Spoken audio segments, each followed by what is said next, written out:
Sir, എങ്ങനെയാണ് ഒരു NFT സാധാരണ ആളുകൾക്ക് വളരെ ഉപകാരപ്രദമായ രീതിയിൽ നമുക്ക് ചെയ്യാൻ കഴിയുന്നത്? NFT എന്ന് പറയുന്നത് നോർമലി നോൺ ഫംഗബിൾ ടോക്കൺസ് എന്ന് പറയും, നോൺ ഫംജിബിൾ ടോക്കൺസ്. ഇനി ഇത് ഒരു മാറ്റി ഈ ലോകത്തെ തന്നെ, നമ്മുടെ റവന്യൂ സിസ്റ്റത്തെ തന്നെ മാറ്റിമറിക്കാൻ പോകുന്ന ഒരു ടെക്നോളജിയാണ് NFT.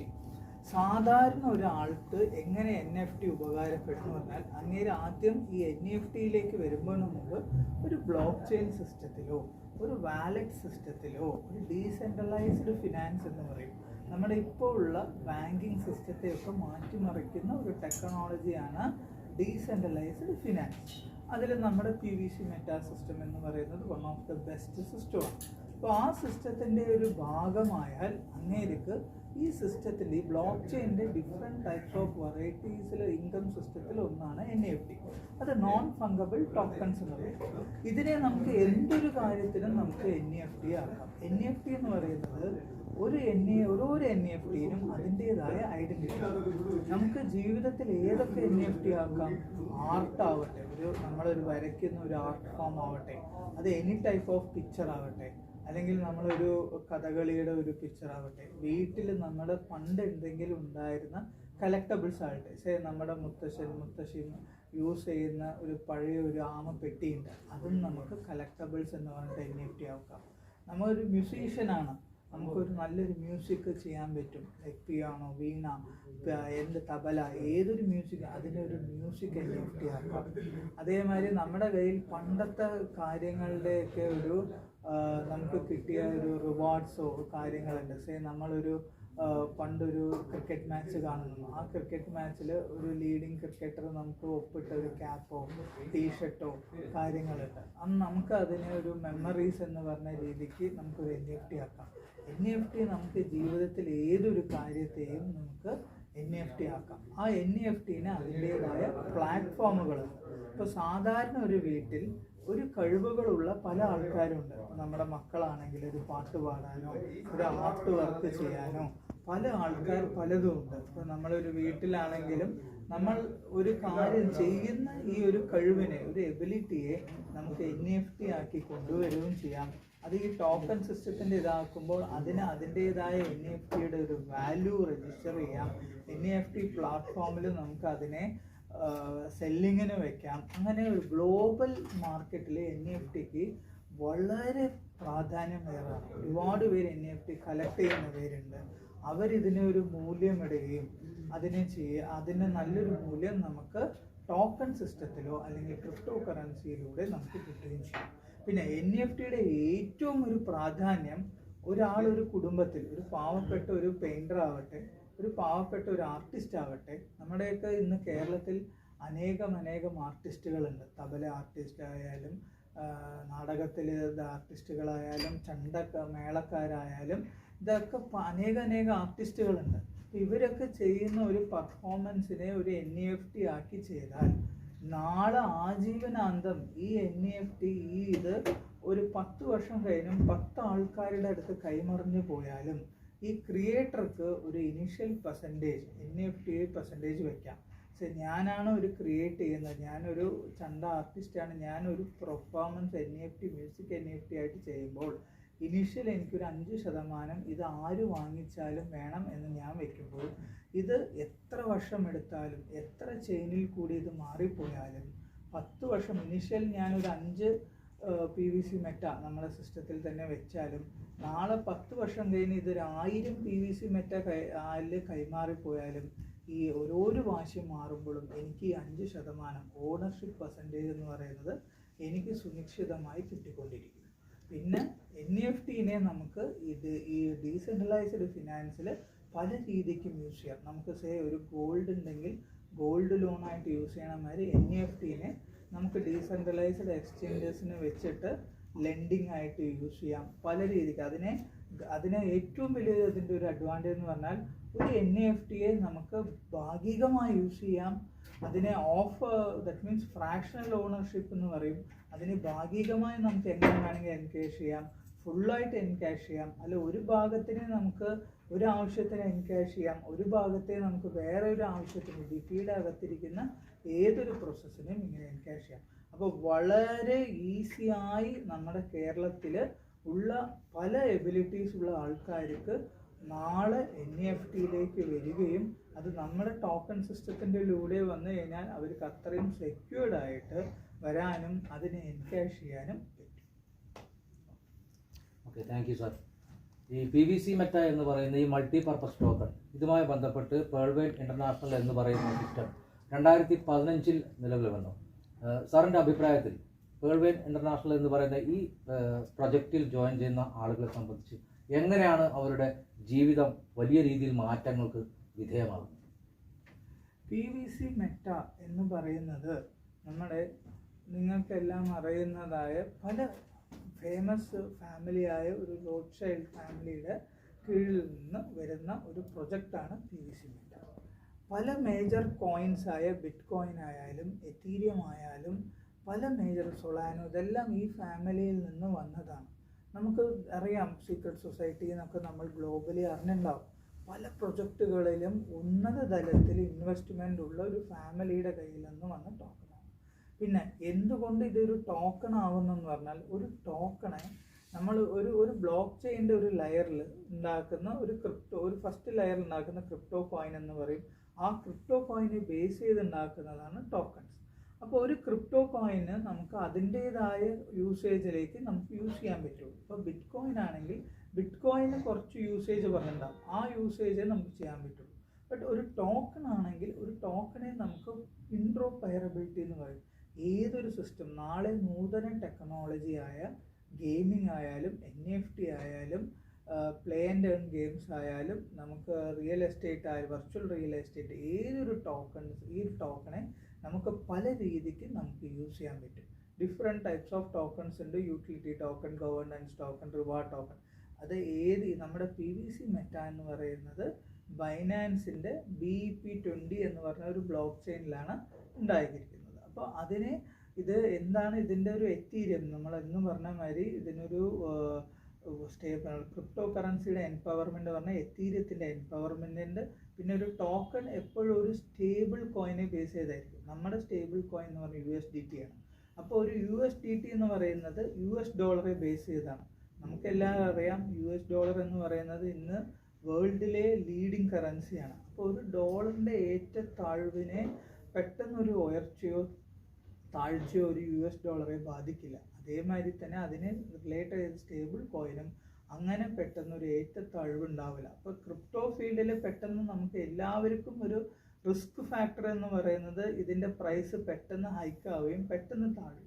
ആ റിസ്കിനെ നമുക്ക് ഈ ടോക്കൺ സിസ്റ്റം മുഖാന്തരം നമുക്ക് സേഫ് ആക്കാം. അപ്പോൾ നമ്മുടെ ടോക്കൺ സിസ്റ്റം ഇനി വരാൻ പോകുന്നത് ഒരു ഫിനാൻഷ്യൽ റവല്യൂഷനാണ് ഉണ്ടാക്കാൻ പോകുന്നത്.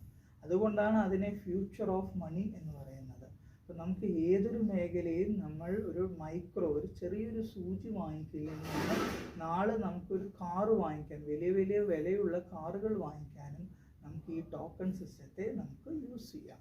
പിന്നെ പല മേഖലയിലും നാളെ ഈ ടോക്കൺസ് നമുക്ക് വരും. നമ്മുടെ സിസ്റ്റത്തിൻ്റെ ഭാഗമായി നമുക്ക് കൊമേഴ്സ് ആവട്ടെ, നമ്മൾ നാളെ യൂസ് ചെയ്യുന്ന മൊബൈൽ DPINs എന്ന് പറയും, അതിനെ മൊബൈൽ റീചാർജ് ചെയ്യാനും അതിൻ്റെ പേയ്മെൻറ്റ് കൊടുക്കാനും നാളെ ഒരു ടിക്കറ്റ് ബുക്ക് ചെയ്യാനും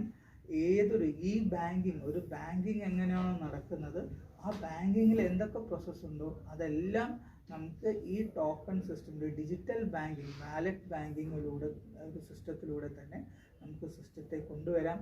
പിന്നെ നമുക്ക് ഏറ്റവും അറിയാം, 2008 ബിറ്റ് കോയിന് 2.5 രൂപയായിരുന്നു. അന്ന് കുറേ പേര് ഇന്ന് ഉള്ള ആൾക്കാർ അന്നും ഉണ്ടായിരുന്നു. പക്ഷെ അന്ന് ആരെങ്കിലും അതിൻ്റെ ഒരു 10 ബിറ്റ് കോയിൻ വാങ്ങിച്ചു വെച്ചിട്ടുണ്ടെങ്കിൽ ഇന്ന് അത് 65 to 70 lakhs അടുത്താണ് ഒരു ബിറ്റ് കോയിൻ. അപ്പോൾ അതിൻ്റെ വാല്യൂ അതേമാതിരി 100% മൾട്ടി യൂട്ടിലിറ്റി ആയ ഒരു ടോക്കണാണ്. ഇതിന് 100% സെക്യൂർ ടെക്നോളജി ഉണ്ട്, വലിയൊരു ഫാമിലിയുടെ ബാക്കപ്പ് ഉണ്ട്. കേരളത്തിൽ നമ്മളുടെ അനേകം സൂപ്പർ ലീഡർഷിപ്പ് ഒരു സപ്പോർട്ട് ഇതുണ്ട്. അപ്പോൾ ഇത് എന്തുകൊണ്ടും നിങ്ങൾക്ക് നാളെ നിങ്ങൾക്കൊരു സമ്പാദ്യമായിട്ട് ഒരു സെക്യൂരിറ്റി ആയിട്ട് നിങ്ങൾക്ക് ഒരു വാല്യൂ ഫോർ ഒരു മണി ആയിട്ട് നിങ്ങൾക്ക് ചെയ്യാൻ പറ്റുന്നതാണ്. ഏതൊരാൾക്കാർക്കും ഈ സിസ്റ്റത്തെ ചെയ്യാം. കാരണം ഇതൊരു കോംപ്ലക്സ് സിസ്റ്റം അല്ല, നമുക്ക് ഈസി ആയിട്ട് സിസ്റ്റം തന്നെ നമുക്കൊരു പ്രോസസ്സ് തരുന്നത് കൊണ്ട് സിമ്പിളായിട്ട് ഒരു ട്രസ്റ്റ് വാലറ്റ് ഡൗൺലോഡ് ചെയ്ത് ഈ PVC മെറ്റയിൽ വരാം. വളരെ മിനിമൽ എമൗണ്ടിൽ നിങ്ങൾക്ക് ഇതിൻ്റെ പാർട്ടാവാം. അപ്പോൾ കൂടുതൽ ഇതിനെക്കുറിച്ച് അറിയാനും ഇതിൻ്റെ സാധ്യതകളെ അറിയാനും എപ്പോഴും നമ്മുടെ ചാനലിൽ സബ്സ്ക്രൈബ് ചെയ്യാം. അതിൻ്റെ താഴത്തുള്ള ലീഡർഷിപ്പിൻ്റെ നമ്പേഴ്സ് ഉണ്ടാവും, അവരെ കോൺടാക്ട് ചെയ്യാം. സാറ്, ഇന്ന് ഞങ്ങൾ ഇരിക്കുന്നത് ഈ ഒരു ഓപ്പർച്യൂണിറ്റിയായി ബന്ധപ്പെട്ട് തിരുവനന്തപുരത്ത് നടന്ന ഒരു ഫിസിക്കൽ മീറ്റിങ്ങിൻ്റെ വേദിയിലാണ് സാർ. പലപ്പോഴും സാധാരണ ആളുകൾ നേരിടുന്ന ഏറ്റവും വലിയൊരു ചോദ്യം എന്ന് പറയുന്നത്, നമുക്ക് ചുറ്റുമുള്ള ഒരുപാട് കൺസെപ്റ്റുകൾ തകരുന്ന കാഴ്ചകൾ കണ്ടുകൊണ്ട് ആശങ്കയിലായിരിക്കുന്ന ജനങ്ങൾക്ക് എന്തുകൊണ്ടാണ് അതിൽ നിന്നും ഏറെ വ്യത്യസ്തമാണ് PVC മെറ്റ അല്ലെങ്കിൽ പേൾവെയിൻ ഇന്റർനാഷണൽ എന്ന് പറയുന്ന ഈ സിസ്റ്റം? എന്താണ് സാറിൻ്റെ ഒരു അഭിപ്രായം? അതെ, നമുക്ക് സിസ്റ്റം ലോഞ്ച് ചെയ്ത ഒരു പീരീഡ് എന്ന് പറയുന്നത് 2015-ലാണ്. അമേരിക്കയിൽ ടെക്സാസിൽ സ്റ്റാർട്ട് ചെയ്ത ഒരു സിസ്റ്റമാണ്. 2018-ലാണ് ഈ സിസ്റ്റം ഇന്ത്യയിലേക്ക് കൊണ്ടുവന്നത്. അപ്പോൾ 2015 അമേരിക്കയിൽ മാത്രമല്ല 156 കൺട്രീസിൽ ഇത് റൺ ചെയ്യുന്നുണ്ട്. എല്ലാ കൺട്രീസിലും അതിൻ്റേതായ റൂൾസ് ആൻഡ് റെഗുലേഷൻ ഫോളോ ചെയ്തുകൊണ്ടാണ് ഈ സിസ്റ്റം റൺ ചെയ്യുന്നത്. ഇപ്പോൾ 2015 തൊട്ട് 2020-ലാണ് സിസ്റ്റം ഇന്ന് ബ്ലോക്ക് ചെയിൻ ഇതിലേക്ക്, പണ്ടൊരു ഡിജിറ്റൽ വാലറ്റായ സിസ്റ്റം ബ്ലോക്ക് ചെയിനിലേക്ക് മാറുകയും PVC മെറ്റ എന്ന് പറഞ്ഞ ഒരു ടോക്കൺ സിസ്റ്റത്തിലേക്ക്, ബ്ലോക്ക് ചെയിൻ അധിഷ്ഠിതമായ ഒരു ടോക്കൺ സിസ്റ്റത്തിലേക്ക് വരിക. ഈ ടോക്കൺ സിസ്റ്റം നിങ്ങൾ നോക്കിയാൽ എല്ലാ ഹൈ ലിസ്റ്റഡ് ആയ എക്സ്ചേഞ്ചസിലും ഇത് ലിസ്റ്റഡ് ആണ്. ഇപ്പോൾ പാൻകേക്ക് സ്വാപ്പ് ആവട്ടെ, ബൈനാൻസ് ആവട്ടെ, കോയിൻജെക്കോ ആവട്ടെ, യൂണിസാപ്പ് ആവട്ടെ, ഏതൊരു സിസ്റ്റത്തിലും ഇത് ലിസ്റ്റഡ് ആണ്. നിങ്ങൾ ജസ്റ്റ് ഗൂഗിളിൽ is PVC Meta A safe എന്ന് നിങ്ങൾ അടിച്ചാൽ നിങ്ങൾക്ക് കാണുന്ന result PVC Meta is 100% safe system എന്നുള്ളത്. പിന്നെ ഇതിൻ്റെ ഒരു മേജർ ഘടകം എന്ന് പറയുന്നത്, ഇതിൽ ഇൻവെസ്റ്റ് ചെയ്ത ഒരു പൈസ നാളെ ഇതിൻ്റെ ക്രിപ്റ്റോ കറൻസിമാരി നാളെ ഇതിൻ്റെ വില കൂടിയിട്ടേ നിങ്ങൾക്ക് തിരിച്ചു കിട്ടുന്നില്ല. ഇതിന് ഈസി ആയിട്ട് 2 പ്രോസസ്സ് ഉണ്ട്. ബാക്കി എല്ലാ സിസ്റ്റത്തിൽ നിന്നും PVC മെറ്റയെ ഡിഫറെൻ്റ് ആക്കുന്നത് ഇതിൻ്റെ റവന്യൂ സിസ്റ്റമാണ്. ഇൻറ്റേർണൽ റവന്യൂ സിസ്റ്റം എന്ന് പറയും. ഇതിന് സീഡ് ഫണ്ടിങ്, ടോക്കൺ ഫാമിംഗ്. നമ്മൾ സീഡ് ഫണ്ടിങ്ങിലൂടെയും ടോക്കൺ ഫാമിങ്ങിലൂടെയും നമുക്ക് ഇതിൻ്റെ റവന്യൂ നമുക്ക് ഇൻവെസ്റ്റ് ചെയ്യുന്ന ആ സമയം മുതൽ തന്നെ, ആ മാസം മുതൽ തന്നെ നിങ്ങൾക്ക് മന്ത്ലി ഇതിനെ റിട്രീവ് ചെയ്തെടുക്കാം. അതേമാതിരി നമ്മളിപ്പോൾ ഒരു ഉദാഹരണത്തിന് നമ്മൾ 1 ലക്ഷം രൂപ ഇൻവെസ്റ്റ് ചെയ്ത് കഴിഞ്ഞാൽ ടോക്കൺ ഫാമിങ്ങിൽ നിങ്ങൾക്ക് സിസ്റ്റം 0.20% 33 മാസം, 33.5 മാസം എന്ന് പറയുന്നത് 33 മാസം നമുക്ക് കിട്ടുന്നുണ്ടെങ്കിൽ മാസാമാസം നിങ്ങൾക്ക് 6000 രൂപ റവന്യൂ ആയിട്ട് തന്നെ വരുന്നുണ്ട്. ഇത് 33 മാസത്തിലേക്ക് വരും. അപ്പോൾ തന്നെ നിങ്ങൾക്ക് ഒരു 1,68,000 രൂപയുടെ അടുത്തുള്ള റവന്യൂ നിങ്ങൾ 1,68,000 കൂടുതൽ തന്നെ നിങ്ങൾക്ക് കിട്ടുന്നുണ്ട്.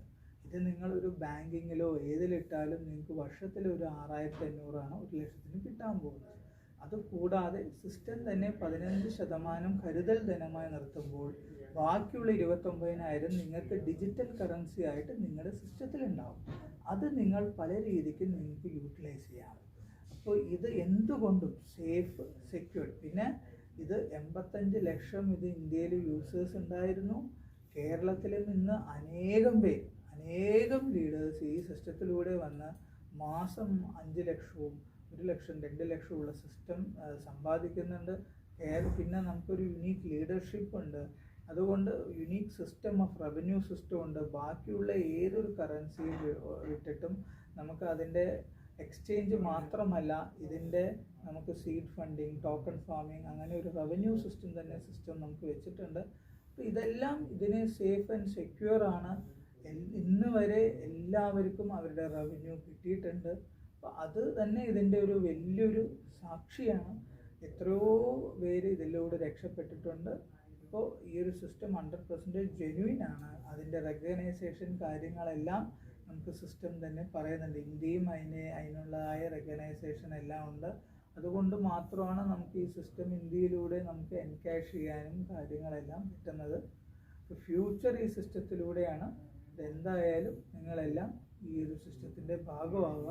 കൂടുതൽ അറിയാൻ നമ്മുടെ ചാനൽ സബ്സ്ക്രൈബ് ചെയ്യുക. സാർ, ഒരു ചോദ്യം കൂടി ഞാൻ ചോദിക്കാം. സാധാരണ ഉയർന്നു വരുന്നതിൽ വളരെ പ്രധാനപ്പെട്ട ഒരു ചോദ്യമാണ്. സാധാരണക്കാരായ ആളുകളെ സംബന്ധിച്ച് ബ്ലോക്ക് ചെയിൻ ടെക്നോളജി ഇത്തരത്തിലുള്ള നൂതന സാങ്കേതിക വിദ്യകളെക്കുറിച്ച് വലിയ ധാരണ ഇല്ലാത്ത ആളുകളാണ്. സ്വാഭാവികമായും നേരിടുന്ന ഒരു ചോദ്യം, സാധാരണ ബാങ്കിങ് മേഖലയിൽ നടക്കുന്നത് ഞാൻ ഒരു തുക ഇൻവെസ്റ്റ് ചെയ്തു, അത് ലോണുമായി ബന്ധപ്പെട്ട രീതിയിലാണ് നമ്മുടെ പണം വികസിക്കുന്നത്. പക്ഷേ ഇവിടെ നമ്മൾ ചെയ്യുന്ന പണം എങ്ങനെയാണ് എൻകാഷ് ചെയ്യുന്നത്, എങ്ങനെയാണിത് വരുമാനമായി തിരിച്ചു കൊടുക്കുവാൻ വേണ്ടി ബ്ലോക്ക് ചെയിനിൽ വർക്ക് ചെയ്യുന്ന PVC Meta multi purpose token എന്ന് പറയുന്ന ഈ ഒരു സിസ്റ്റത്തിൻ്റെ പ്രവർത്തനം നടക്കുന്നത്, എങ്ങനെയാണ് ഒരു വ്യക്തിക്ക് തിരിച്ച് സിസ്റ്റം പണം കൊടുക്കുന്നത്, ഏത് രീതിയിലാണ് നമ്മുടെ പണം സിസ്റ്റത്തിൽ വിനിയോഗിക്കപ്പെടുന്നത് എന്നുള്ളതാണ്. ഇപ്പം നമ്മളൊരു സീഡ് ഫണ്ടിങ് ടോക്കൺ ഫാമിംഗ് എന്നൊരു പ്രോസസ്സ് ചെയ്യുമ്പോൾ നമ്മളൊരു ബ്ലോക്ക് ചെയിൻ്റെ അനേകം ബ്ലോക്കുകളിൽ നമ്മുടെ മൂലധനമായ ഈ PVC മെറ്റയെ ഡെപ്പോസിറ്റ് ചെയ്യുകയാണ് ചെയ്യുന്നത്. ഒരു ബ്ലോക്ക് ചെയിനിന് വളരെ അടിസ്ഥാനമായ ഒരു പ്രോസസ്സാണ് സ്റ്റേക്കിംഗ്. നമ്മൾ വീട് കെട്ടുമ്പോൾ എങ്ങനെയാണോ അസ്ഥിവാരം ചെയ്യുന്നത്, അതേ ഒരു പ്രോസസ്സാണ് സ്റ്റേക്കിങ്ങിലൂടെ ചെയ്യുന്നത്. അപ്പോൾ ഒരു സ്റ്റേക്കിംഗ് ചെയ്യുമ്പോൾ ആ ബ്ലോക്ക് ചെയിൻ്റെ സ്റ്റെബിലിറ്റി, ആ ബ്ലോക്ക് ചെയിനിൻ്റെ വിശ്വാസ്യത കൂടിക്കൊണ്ടേയിരിക്കും. അപ്പോൾ പല ബ്ലോക്കുകൾ ഇതിൽ ക്രിയേറ്റ് ആകും. ഇപ്പോൾ എല്ലാ ബ്ലോക്ക് ചെയിനും അതിനെ ഇൻറ്റേർണൽ റവന്യൂ സിസ്റ്റം എന്ന് പറയും. അതിനൊരു IRS ആണ് നമ്മൾ പറയുന്നത്. അപ്പോൾ ഓരോരോ ബ്ലോക്കുകളും ഈ ബ്ലോക്ക് ചെയിൻ അടിസ്ഥാനമാക്കി പല മേഖലയിൽ പല ഇൻറ്റേർണൽ റവന്യൂ സിസ്റ്റമാക്കി ഓരോരോ ബ്ലോക്കുകൾക്കും ഓരോരോ ഫങ്ഷണാലിറ്റി ഉണ്ടാവും. ഈ ഫങ്ഷണാലിറ്റിയിൽ സിസ്റ്റം എന്ത് ചെയ്യും, ബ്ലോക്ക് ചെയിനിൽ കിട്ടുന്ന ഓരോരോ ഫങ്ഷണാലിറ്റി ഓരോരോ ബ്ലോക്കുകൾ ചെയ്യുമ്പോൾ അവർക്കൊരു റവന്യൂ ജനറേറ്റ് ആവുകയും ആ റവന്യൂയുടെ ഒരു പാർട്ടാണ് നമുക്ക് സിസ്റ്റം ഫാമിംഗ് ആയിട്ടും റിവാർഡായിട്ടും സ്റ്റേക്കിംഗ് റിവാർഡായിട്ടും ചെയ്യുന്നത്. ഈ ഫാമിങ്ങിൽ വരുന്ന ഫണ്ട് സിസ്റ്റത്തിൽ പല ബ്ലോക്ക് ചെയിൻ ഡീസെൻട്രലൈസ്ഡ് എക്സ്ചേഞ്ചസ് ഉണ്ടാകും. ഈ എക്സ്ചേഞ്ചസ് വഴി സിസ്റ്റം പല ബ്ലോക്കുകൾ ലെൻഡിങ്ങിനും ഒരു നമ്മളൊരു ഗോൾഡ് ലോൺ വെക്കുന്ന മാതിരി പല ഈ ബ്ലോക്ക് ചെയിനിൽ പല കമ്മ്യൂണിറ്റി പൂൾ, ലിക്വിഡിറ്റി പൂൾ എന്ന് പറയും. അപ്പോൾ ആ പൂളിൽ പല ആവശ്യങ്ങളുണ്ടാകും. ആ ആവശ്യക്കാർക്ക് കുറച്ച് സമയം ഇത് യൂസ് ചെയ്യാൻ അങ്ങനെ ലെൻഡിങ് എന്നൊക്കെ പറയും. ഇങ്ങനെ പല പ്രോസസ്സിലും ഈ ഇൻറ്റേർണൽ റവന്യൂ സിസ്റ്റം അനുസ്പദമാക്കി ഈ ബ്ലോക്കുകളിലുള്ള നമ്മൾ ചെയ്യുന്ന ഈ PVC മെറ്റയെ വിനിയോഗിക്കുകയും ആ വിനിയോഗത്തിൽ നിന്നും വരുന്ന ആ റവന്യൂവിൻ്റെ ഒരു പെർസെൻറ്റേജാണ് നമുക്ക് റവന്യൂ ആയിട്ട് ഈ റിവാർഡായിട്ട് നമുക്ക് തരുകയും ചെയ്യുന്നത്.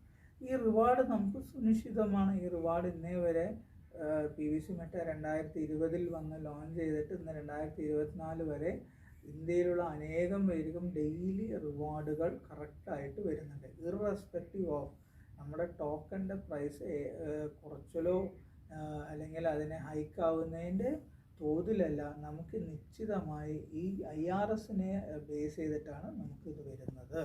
അപ്പോൾ അതാണ് ഇതിൻ്റെ പുറകിലുള്ള അടിസ്ഥാനം. ഇനി നാളെ സിസ്റ്റത്തിൻ്റെ പല ബിസിനസ് മോഡലും ഓപ്പൺ ചെയ്യുമ്പോൾ ആ ബിസിനസ് മോഡലിലും ഈ റവന്യൂ സിസ്റ്റം വർക്ക് ചെയ്യുകയും ആ റവന്യൂ സിസ്റ്റത്തിൽ നിന്ന് വരുന്ന വരുമാനങ്ങൾ കൂടി നമ്മൾ പാർട്ട്നേഴ്സായ നമുക്ക് സിസ്റ്റം വിനിയോഗിക്കും. ഇപ്പോൾ എങ്ങനെയാണോ ഈ സീഡ് ഫണ്ടിങ് ടോക്കൺ ഫാമിങ്ങിൽ നമുക്കൊരു പെർസെൻറ്റേജ് തരുന്നത്, അതേപോലെ ഈ വരുന്ന റവന്യൂ മോഡലിലെല്ലാം നമുക്ക് ഒരു എമൗണ്ട് നമുക്ക് വരികയും നമ്മളെ സീഡ് പാർട്ട്ണർ എന്ന് പറയുന്ന ഒരു പാർട്ട്ണർ ബിസിനസ് വളരുമ്പോൾ എത്രത്തോളം നമുക്ക് ആ ബിസിനസ്സിൻ്റെ മോഡലിൽ നമുക്ക് ഈ റവന്യൂ കിട്ടുമോ അത് ആ പാർട്ട്ണർക്കും കിട്ടും. ഇങ്ങനെയാണ് നമുക്ക് സിസ്റ്റം തരുന്നത്.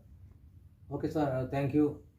ഈ ഒരു സിസ്റ്റവുമായി ബന്ധപ്പെട്ട് വളരെ പ്രധാനപ്പെട്ട കാര്യങ്ങളാണ് ഇപ്പോൾ സാറ് പ്രേക്ഷകർക്ക് വേണ്ടി പറഞ്ഞു തന്നിരിക്കുന്നത്. എന്തായാലും ഇത്രയും വിവരങ്ങൾ തന്നതിന് സാറിന് വളരെ വലിയ നന്ദി അറിയിക്കുകയാണ്. Thank you.